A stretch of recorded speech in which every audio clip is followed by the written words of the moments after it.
at Alibaba, and you always say, number one, customer, number two, employees, number three, shareholders. You got a lot more shareholders today. Is that going to change at all in any way, the way you view your business or run your business? Well, I think still, as always, I believe that customer number one, employee number two, and shareholder number three. But today, what we got is not the money. What we got is the trust from the people. Millions of small business, so many shareholders. I'm very honored and so excited because when you see these shareholders, you know, the responsibility. I've been thinking about the next 5 and 10 years, how I can making sure these shareholders be happy. But the very important things, make these guys, people standing there, if they are successful, we all be happy. That's what I believe. Something else you will have a lot of today is money. Service. We know customers like low prices. We know customers like big selection.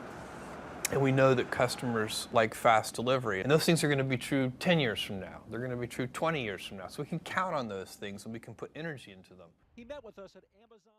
The things I've always found is that you've got to start with the customer experience and work backwards to the technology.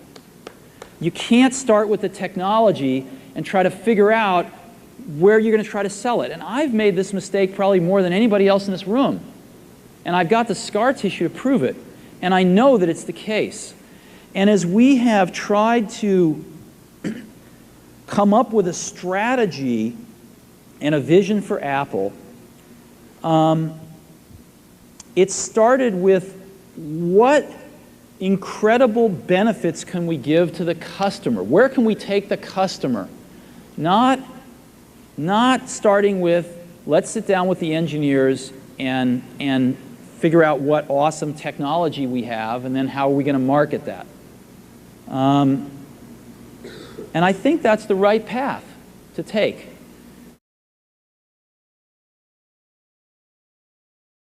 After you've gotten up, just put it in lipstick or whatever you want on the mirror, and just put delight my customer.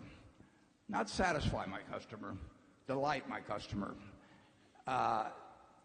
Any business that has delighted customers has a sales force out there that you don't have to pay, you don't see them, but they're talking to people all the time.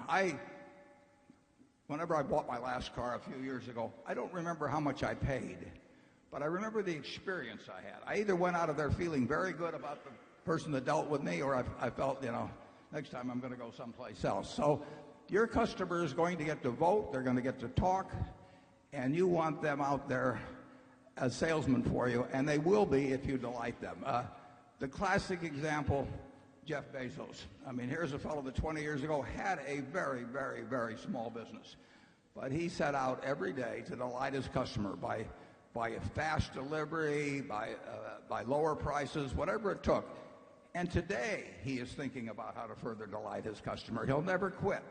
And you will succeed if you have delighted customers. So don't settle for satisfied. Have that person walk out the door thinking, I've never had a better experience with a human being. And they'll be back to buy your product. If you really have a successful business, that's how you know you have a business. It's about your clients.